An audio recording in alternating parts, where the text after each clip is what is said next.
annoncé, la présidente de la Commission de l'Union africaine, Nkosazana Dlamini-Zuma, est en visite de travail de 3 jours en République démocratique du Congo. Elle a été reçue ce dimanche 20 octobre par les autorités politiques. Et puis les Kinois saluent le nouveau contrat de bail type mis en circulation par l'autorité urbaine et souhaitent le suivi de la nouvelle mesure qui consiste à ce que le bailleur respecte la garantie locative à 3 mois pour le bail résidentiel, à 6 mois pour le bail commercial et à 12 mois pour le bail industriel. Sport, volley club Espoir se prépare à prendre part au championnat d'Afrique de clubs de la spécialité. Les détails dans cette édition d'actualité. Présentation Alain Kiuka.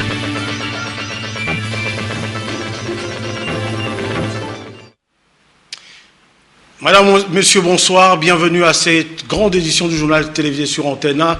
Ce journal va recevoir un invité pour vous. Il s'agit du docteur José Muzingo qui va nous rejoindre tout à l'heure sur le plateau. Avec lui, nous parlerons d'une série de conférences que va animer le conférencier de renommée internationale, docteur Myles Munroe, sur le leadership novateur. On n'en est pas encore là, Madame, Messieurs. Encore une fois, bonsoir. La République démocratique du Congo a accueilli ce dimanche 20 octobre une note de marque. Il s'agit de la présidente de la Commission de l'Union africaine, Nkosazana Dlamini-Zuma. La diplomate sud-africaine est en visite de travail de 3 jours en RDC, soit du 20 au 23 octobre 2013, pour évaluer la mise en œuvre de l'accord cadre d'Addis Abeba. Depuis l'aéroport de Njili, reportage Patricia Mouli et Jouzen Belebele. C'est à 13h heure locale de ce dimanche 20 octobre 2013 que le vol régulier des South Africa Airways transportant la présidente de la Commission de l'Union africaine a foulé le sol congolais.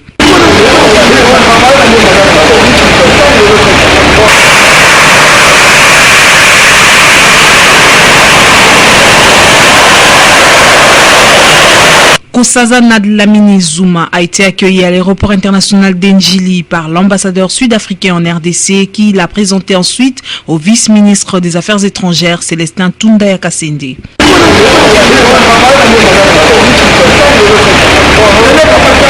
Ensuite, l'hôte de la République démocratique du Congo et sa délégation ont été conduits au salon VIP de l'aéroport international d'Njili pour un échange fraternel avec Tunda Kasende. Son agenda de 72 heures en terre congolaise prévoit les échanges avec les autorités du pays sur notamment l'évaluation de l'accord cadre d'Addis Abeba et la suite des pourparlers de Kampala. Au nom du ministre des Affaires étrangères Raymond Tshibanda, en mission pour parler de Kampala, le vice-ministre des Affaires étrangères Célestin Tunda Kasende a présidé la réunion de travail avec la présidente de la Commission de l'Union africaine, Nkosazana Dlamini-Zuma, au centre de discussion la paix en RDC comme gage de développement de toute l'Afrique. Encore une fois, Patricia Mouli et Jouzen Belebele. La séance de travail de ce dimanche 20 octobre en fin d'après-midi entre le vice-ministre des Affaires étrangères Célestin Tunda Kasende et la présidente de la Commission de l'Union africaine Nkosazana Dlamini-Zuma était axée sur l'évaluation de l'accord cadre de paix d'Addis Abeba et la situation sécuritaire en République démocratique du Congo. À l'issue de la réunion, les deux personnalités ont déclaré que la paix en RDC va faciliter le développement de l'Afrique avec l'impact du barrage d'Inga et les ressources naturelles qui regorgent la République démocratique du Congo. L'Afrique tout entière devrait être concernée par le problème du Congo. L'Afrique tout entière, et nous d'ailleurs nous sommes en train de faire des efforts de sorte que nous puissions mener tous les pays de la région et de la région de pouvoir s'impliquer parce que ce qui se passe là-bas, c'est vraiment atroce. Voir de femmes et des enfants souffrir de la sorte, c'est vraiment insupportable. C'est pourquoi pour nous, nous trouvons que le problème du Congo ne sont pas seulement les préoccupations de ce pays, mais de nous tous. Nous avons discuté pendant toutes ces années, même en privé, j'en parlais à des responsables, et nous avons parlé même dans le cadre de la SADC, pour obtenir que la MONUSCO ne soit pas sous le chapitre 6, mais plutôt le chapitre 7. Parce que si le rôle, c'est seulement de maintenir la paix, mais quand la paix est déstabilisée et que vous ne faites rien, ça ne sert à rien. Vous allez maintenir quoi?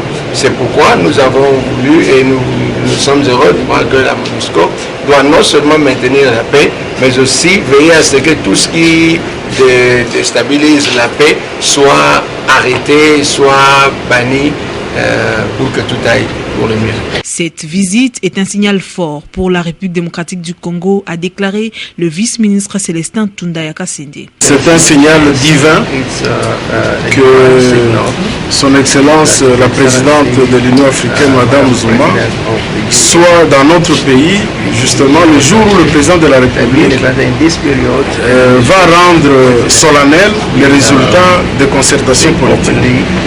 Ces concertations sont l'un des engagements de la République démocratique du Congo par rapport à l'accord cadre qui avait été signé à Addis Abeba. Madame la Présidente nous a accompagnés dans ce processus. Madame la Présidente, elle est engagée très fort pour que la guerre s'arrête en République démocratique du Congo. Ce lundi 21 octobre 2013, Madame Zuma va échanger avec le président du Sénat et de l'Assemblée nationale, ainsi que des ambassadeurs de pays membres du Conseil de sécurité de l'ONU. Et puis les directeurs chargés de secours d'urgence des agences des Nations Unies, OCHA, UNICEF, PAM, UNFPA, UNHCR, OMS, IMC et un représentant de la FAO sont arrivés à Kinshasa depuis ce dimanche 20 octobre pour une visite de 5 jours.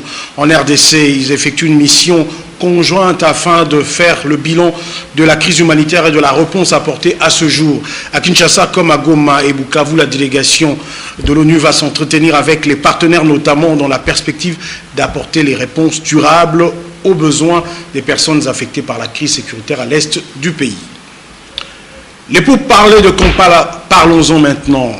Vont-ils connaître un dénouement imminent? Tout porte à le croire. En tout cas, le M23 a publié ce samedi un communiqué dans lequel ce mouvement parle d'avancées significatives sans plus de précisions. Le détail avec José Moussangala. L'agence France Presse qui annonce cette information se base sur une déclaration du M23 ce samedi à Kampala. En effet, selon un communiqué de ce mouvement armé, le pourparlers entre la délégation gouvernementale et celle du M23 pourrait connaître, je cite, des grandes avancées et leur dénouement pourrait être une question d'heure. Fin des citations. Ces avancées seraient motivées, à en croire le même communiqué, par la forte implication de la communauté internationale. Interrogé sur cette évolution présumée des pourparlers de Kampala, le porte-parole du gouvernement congolais, le ministre Lambert Mende, réplique à l'AFP, je le cite, il faut dire que depuis peu, une conjonction d'événements laisse croire que Kampala pourrait bientôt arriver à terme. L'AFP en veut pour preuve la présence mercredi dans la capitale ougandaise de Mary Robinson, envoyée spéciale de l'ONU pour les Grands Lacs, de son homologue des États-Unis d'Amérique, Ruiz Feingold, du chef de la mission de l'ONU pour la stabilisation de la RDC MONUSCO, Martin Kobler, ainsi que délégués de l'Union africaine et de l'Union européenne. De son côté, la société civile du Nord Kivu campe sur sa position. Pour elle, Kampala n'a pas sa raison d'être. Joint par John Gomboa cet après-midi, le président de cette structure, Thomas Dakamwiti, confirme également de nouveaux tirs du M23 sur les hélicoptères de la MONUSCO. Suivez.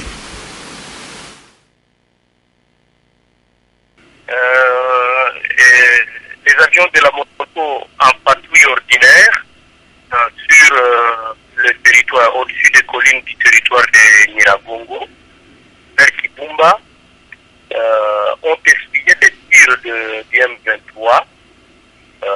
Voilà, et donc pour le M23, ils ont cru que ce sont des avions, que c'était un hélico des FRDC, il fallait tirer dessus, mais nous avons compris que c'était tout simplement un argument qu'ils voulaient avancer, puisque les avions, les hélicoptères de FRDC sont différents des hélicos de la MONUSCO. Et ce n'est pas la première fois.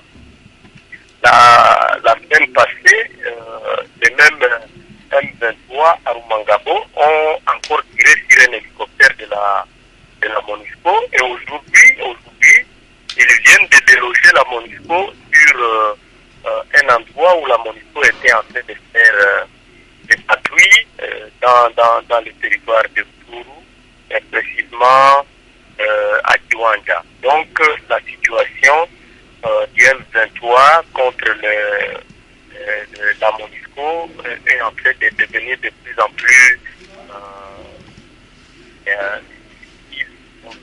la cohabitation, ou du moins les menaces contre la MONUSCO continuent à devenir de plus en plus, à manifester une ampleur particulière. Je n'ai pas d'informations sur Kampala, mais mon point de vue reste le même, puisque moi-même j'avais été à Kampala pour le compte de la société au début de pourparler.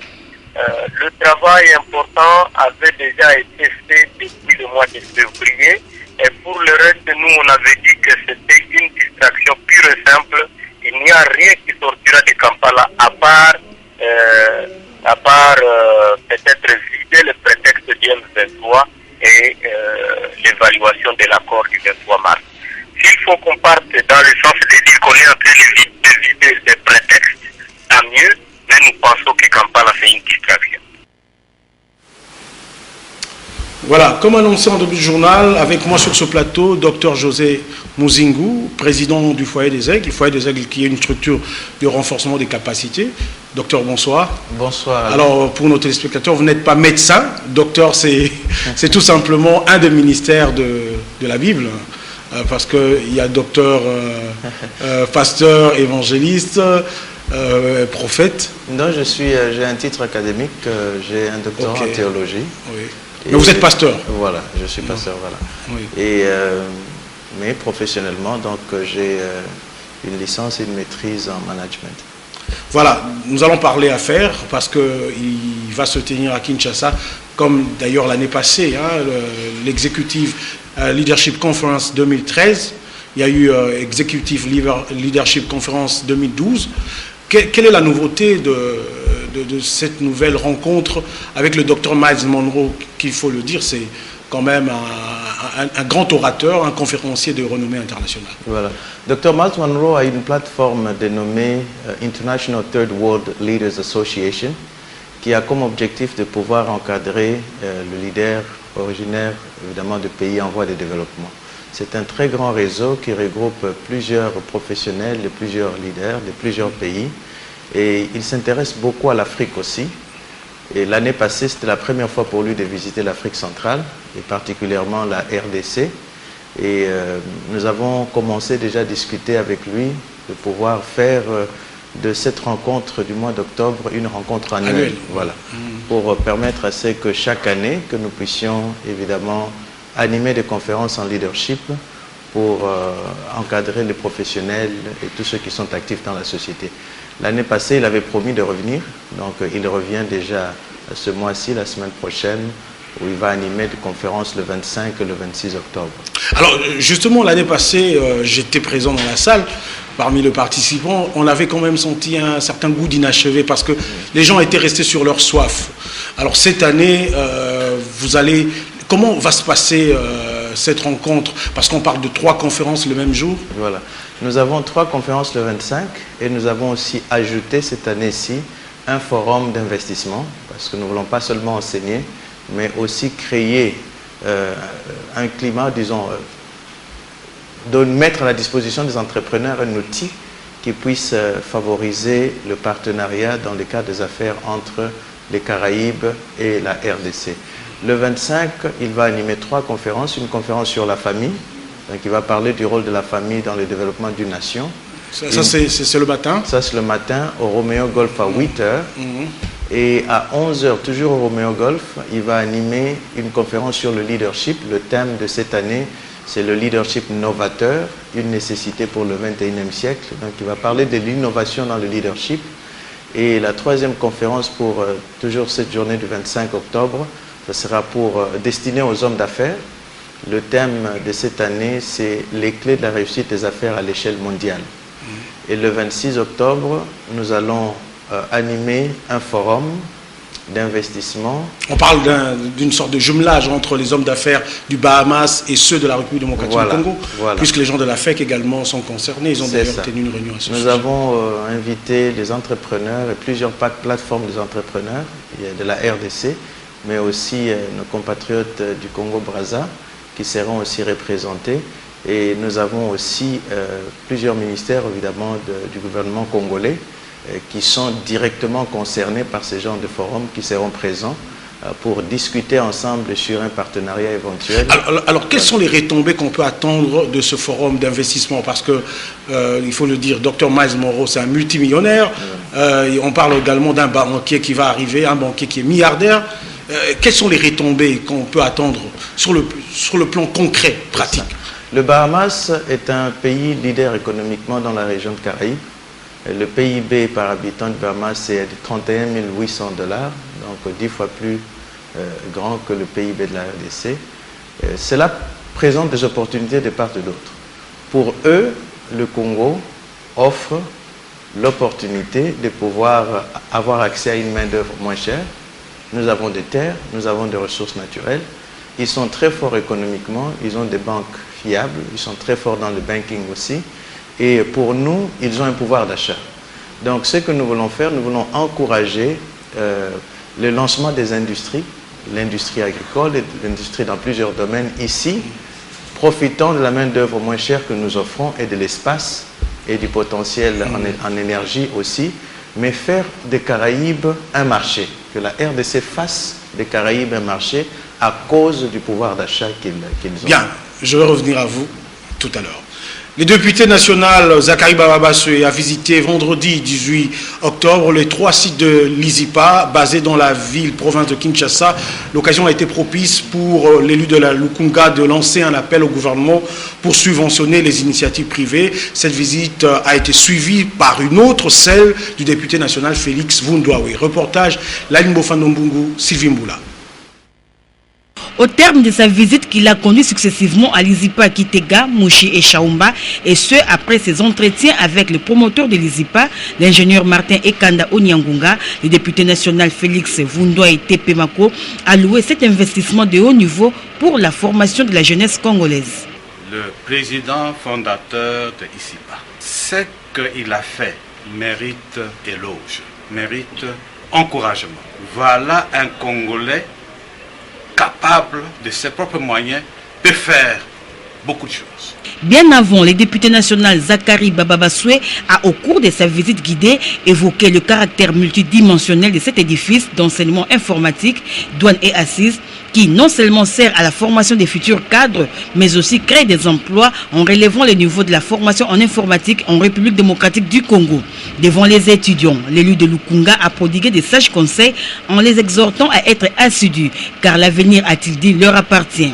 Après sa rencontre avec le promoteur, l'ingénieur Martin Ekanda, qui du reste s'est senti très honoré par ses visites de courtoisie, le député national Zakari Baba-Bassoé s'est exprimé en ces termes. Les efforts d'un compatriote, saluer l'initiative qui a commencé toute petite, quelque part à Lingwala, qui aujourd'hui est en train de prendre des ailes sous le thème de notre République. Vous savez, quand le chef de l'État parle de la gratuité de l'enseignement, dans l'esprit et à la lettre de cette décision, le chef de l'État voudrait également qu'on facilite aux institutions privées qui donnent la formation à nos enfants. Ça, c'est l'État qui devait le faire, par des subventions. Et il y a de l'argent dans ce pays. Je suis mieux placé pour le dire, pour que l'on puisse encourager les quelques rares établissements privés qui font preuve de formation depuis des années, qui ont tenu qu'ils soient subventionnés par l'État.